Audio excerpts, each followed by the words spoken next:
ഉദ്യാന കൃഷിയിൽ ബോഗൺവില്ലയുടെ പരീക്ഷണം വിജയിച്ചതിന്റെ സന്തോഷത്തിലാണ് തൊട്ടിൽപ്പാലത്തെ കെ.ബി. നിവാസിൽ ലിനീഷും കുടുംബവും. വീട്ടുമുറ്റത്ത് 45 വർണ്ണങ്ങൾ ഒരുക്കിയത് 9 വർഷം നീണ്ട പ്രയത്നത്തിലൂടെയാണ്. വീടിന്റെ ഉമ്മറത്ത് വിരിഞ്ഞു നിൽക്കുന്ന കടലാസ് പൂക്കളുടെ വർണ്ണക്കാഴ്ചയിലാണ് തൊട്ടിൽപ്പാലത്തെ കെ.വി. നിവാസ്. തൊട്ടിൽപ്പാലം സ്വദേശി ലിനീഷും കുടുംബവും 9 വർഷം മുൻപ് നട്ട് നനച്ചു തുടങ്ങിയ ബോഗൺവില്ല കൃഷി ഇന്ന് നാടിനാകെ വിസ്മയമായി മാറിയിരിക്കുകയാണ്.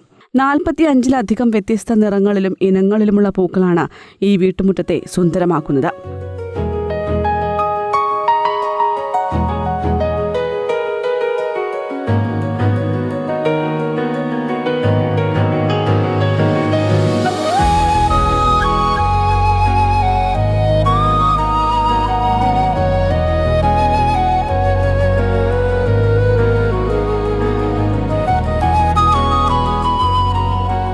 ഒൻപത് വർഷം മുൻപ് ഒരു തൈ നട്ടുകൊണ്ടാണ് ലിനീഷും ഭാര്യ സൗമ്യവും ഈ ഉദ്യാന കൃഷിക്ക് തുടക്കമിട്ടത്.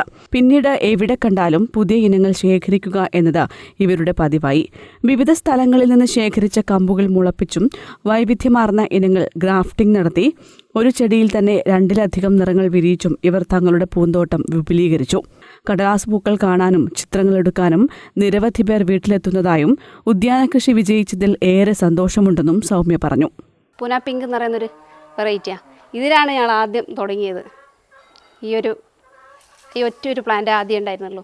പിന്നെ ഓരോരോ വഴിക്ക് പോകുന്ന സമയത്ത് പല ചെറിയൊരു തണ്ട്, ഇത്രയുള്ള ചെറിയൊരു തണ്ട് വാങ്ങുന്നതാണ്. അങ്ങനെ അത് വലുതാക്കി പിന്നെ ഏത് വഴിക്ക് പോയാലും അത്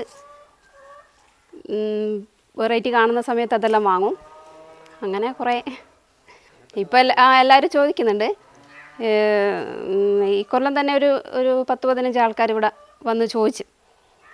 പിന്നെ വാട്സപ്പിലായാലും കാണുമ്പോൾ നമ്മൾ വീഡിയോ എല്ലാം ഇടുന്ന സമയത്ത് അവർ ചോദിക്കും. ലിനീഷിനും സൗമ്യയ്ക്കുമൊപ്പം 3 മക്കളും ചെടികളുടെ പരിപാലനത്തിൽ സജീവമാണ്. മനോഹരമായ ഈ കാഴ്ച കാണാനും ചിത്രങ്ങൾ പകർത്താനുമായി നിരവധി ആളുകളാണ് ദിവസവും ലിനീഷിന്റെ വീട്ടിലെത്തുന്നത്. ഇതൊരു മാതൃകാപരമായ സംരംഭമാണെന്നും ഇത്തരം ഉദ്യാന കൃഷികളെ പ്രോത്സാഹിപ്പിക്കുന്നതിനുള്ള പദ്ധതികളെക്കുറിച്ച് പഠനം നടത്തുകയാണെന്നും സ്ഥലം സന്ദർശിച്ച കാപ്പിലുംപാറ ഗ്രാമപഞ്ചായത്ത് പ്രസിഡന്റ് മേഘ പോയിലുപറമ്പത്ത് പറഞ്ഞു.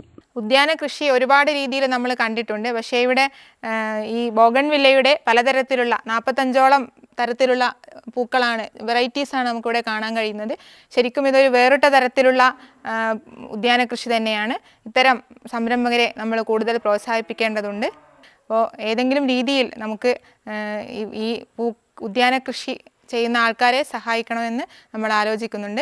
വിനോദത്തിനപ്പുറം ഇതൊരു മികച്ച സംരംഭമായി മുന്നോട്ട് കൊണ്ടുപോകാനാണ് ലിനീഷിന്റെയും കുടുംബത്തിന്റെയും ലക്ഷ്യം. മഴയാണ് ഇവരുടെ പ്രധാന വെല്ലുവിളി. മഴ പെയ്താൽ പൂക്കൾ പെട്ടെന്ന് കൊഴിഞ്ഞു പോകുന്നത് തടയാൻ ഗ്രീൻ ഹൌസ് സംവിധാനമൊരുക്കി കൃഷി കൂടുതൽ വിപുലീകരിക്കാനാണ് കുടുംബത്തിന്റെ തീരുമാനം. News bureau, Kuttiadi.